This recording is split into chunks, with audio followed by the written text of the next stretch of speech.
Chers amis de la presse, sans plus tarder, j'invite respectueusement les coordonnateurs de l'Alliance Fleuve Congo à bien vouloir prendre la parole pour sa communication. Sir, you welcome, please. Nous voici aujourd'hui dans la ville de Goma pour répondre aux multiples appels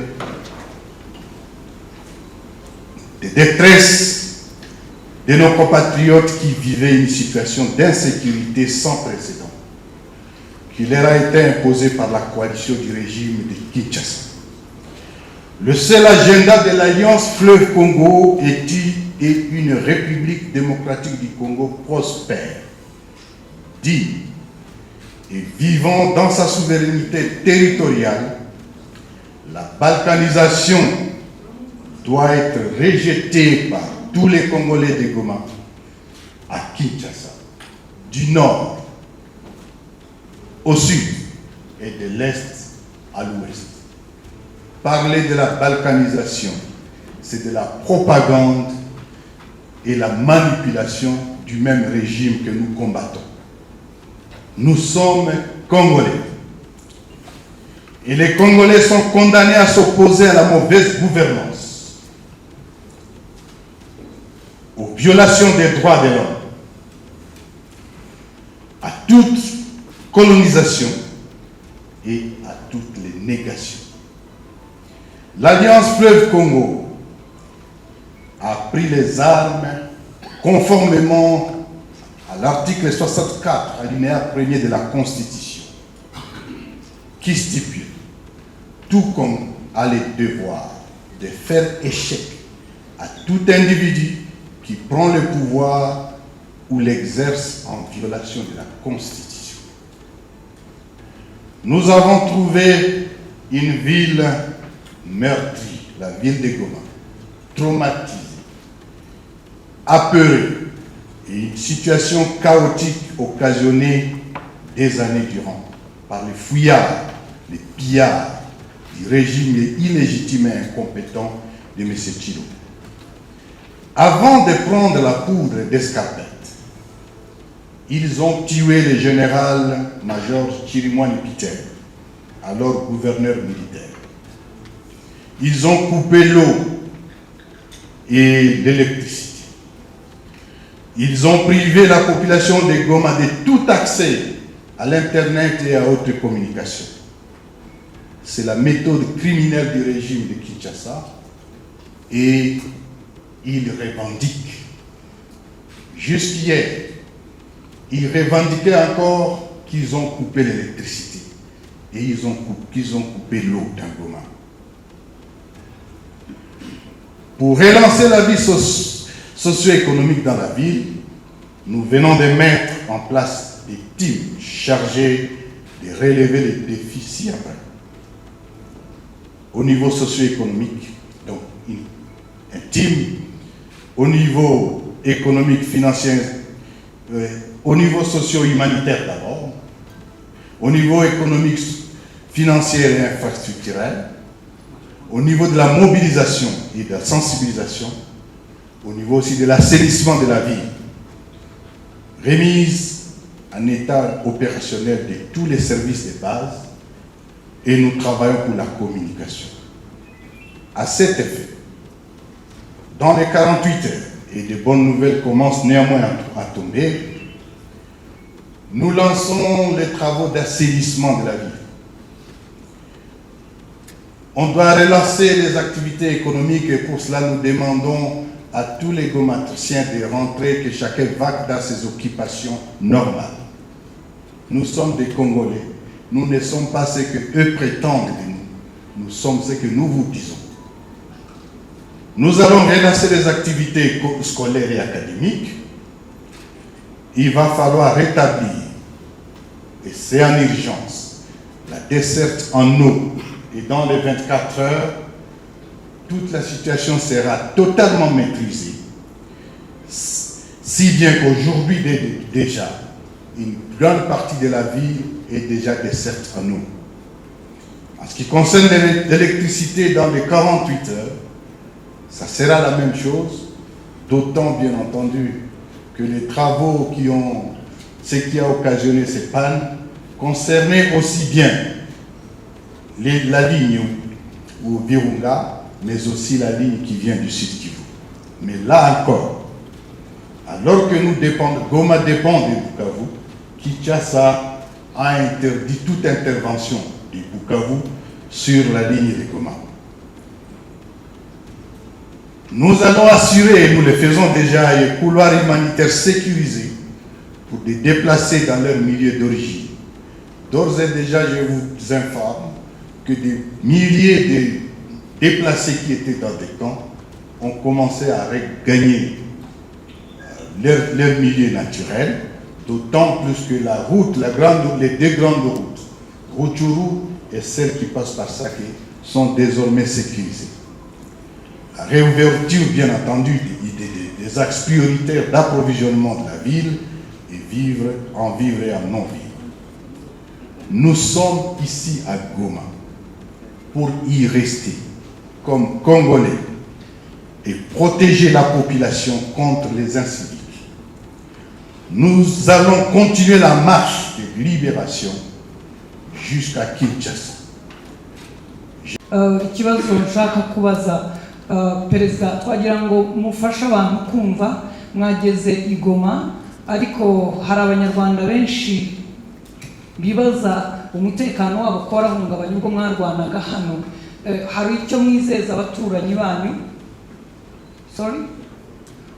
Hari icyo mwizeza abaturanyi banyu b'abanyarwanda kugira ngo batazongera kuraswaho biturutse i Goma kuko twahapfuye abanyarwanda?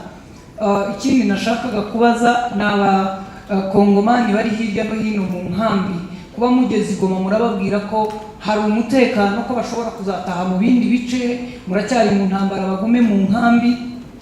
Umunsi umwe nigeze kubona abakoroneri bavuye mu ngabo za leta FARDC ba majoro capitaine, twibazaga niba uyu munsi baraje mu kazi mukorana cyangwa mukibafite nk'imfungwa.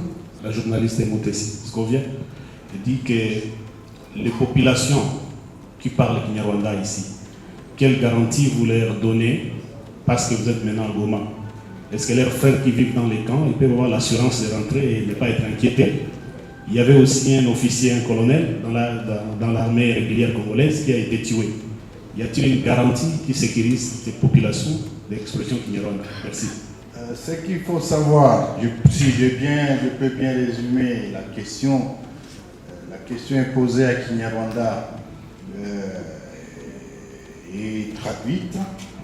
Il faut dire qu'il faut d'abord commencer par rappeler que le Kinyarwanda, c'est l'une des langues africaines qui est parlée au Rwanda, en Ouganda et parlée au Congo.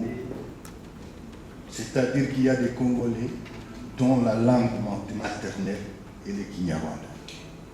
Ça fait partie des ignorances que beaucoup de gens ont cultivé et des fois on les cultive pour des raisons inavouées. Nyiragongo, Masisi, Rutshuru, la majorité de la population a le Kinyarwanda comme la langue maternelle. La confusion entretenue sur la question est tout simplement dangereuse. Et je crains que ce soit l'une des raisons pour lesquelles les gens qui se sentent stigmatisés pour cette question ont des fois arrivent jusqu'à prendre des mesures extrêmes parce qu'il faut vivre. Ceci dit, la question portait sur la population de Gisenyi. Elle est une population rwandaise qui a droit à la protection comme toutes les populations du monde. Et c'est ça aussi la proximité qu'il y a dans nos pays où nous avons des limites ou des frontières, comment dirais-je, frontières créées par l'homme. Ce n'est pas des frontières naturelles. Si bien que lorsqu'il y a des problèmes au Rwanda et qu'il y a des problèmes à Goma, il y a des problèmes à Bukavu, oui, c'est comme s'il y a des problèmes, par exemple à Gisenyi, qu'est-ce que j'ai dit, à Kasindi, et qu'il y a des problèmes de l'autre côté à Kasese, en Ouganda. S'il y a des problèmes, je veux dire, à Aru, et qu'il y a les mêmes problèmes à Arua, ce sont des problèmes qui affectent les deux peuples sans distinction. Et c'est ce qui fait que nous, en tirant comme des voyous des obus sur une ville voisine, c'est normal que non. Et la raison, c'est que non, ces voyous, ces criminels qui ont fait cela ne sont plus là. La garantie que je peux vous donner est que l'armée révolutionnaire congolaise, l'embryon de l'armée prochaine de la République démocratique du Congo, qui est notre armée de l'AFC, AFC M23, cette armée met tous les mécanismes pour qu'il y ait la paix au Congo, mais qu'il y ait la paix aussi dans toute la sous-région. La garantie que je vous donne, c'est seulement que les voyous ne sont plus là. Et il va falloir travailler pour qu'il en soit ainsi. Dans la même logique, nombreux sont des réfugiés, pas seulement au Rwanda, mais ils sont à Kigali, pardon, ils sont à Kampala, ils sont à Nairobi, ils sont en Tanzanie. Et ce n'est pas que les réfugiés d'expression rwandaise. Quand vous allez aujourd'hui en Ituri, à cause de l'état de siège qui a été mis en place, et pour lequel le régime de Tshisekedi a profité pour installer ses frères, aujourd'hui, on a autant de réfugiés qui sont de l'autre côté de l'Ouganda, qui sont partis de l'Ituri. Tout Congolais a droit de revenir chez soi. C'est tout un processus. Et l'une des raisons pour lesquelles nous nous battons, c'est aussi pour gérer cette question. Mais c'est un processus. Ils sont partis. Nous allons maintenant entamer le processus de les retourner. Il en est de même de ceux qui sont comme ceux qui sont déplacés. Il faut que chacun rentre dans son pays, chacun a son droit.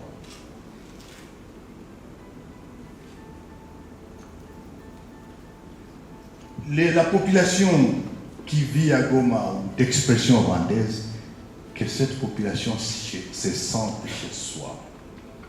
Nous allons garantir la sécurité de tout le monde, des étrangers comme des nationaux, de toutes tribus, parce que le Congo est une mosaïque.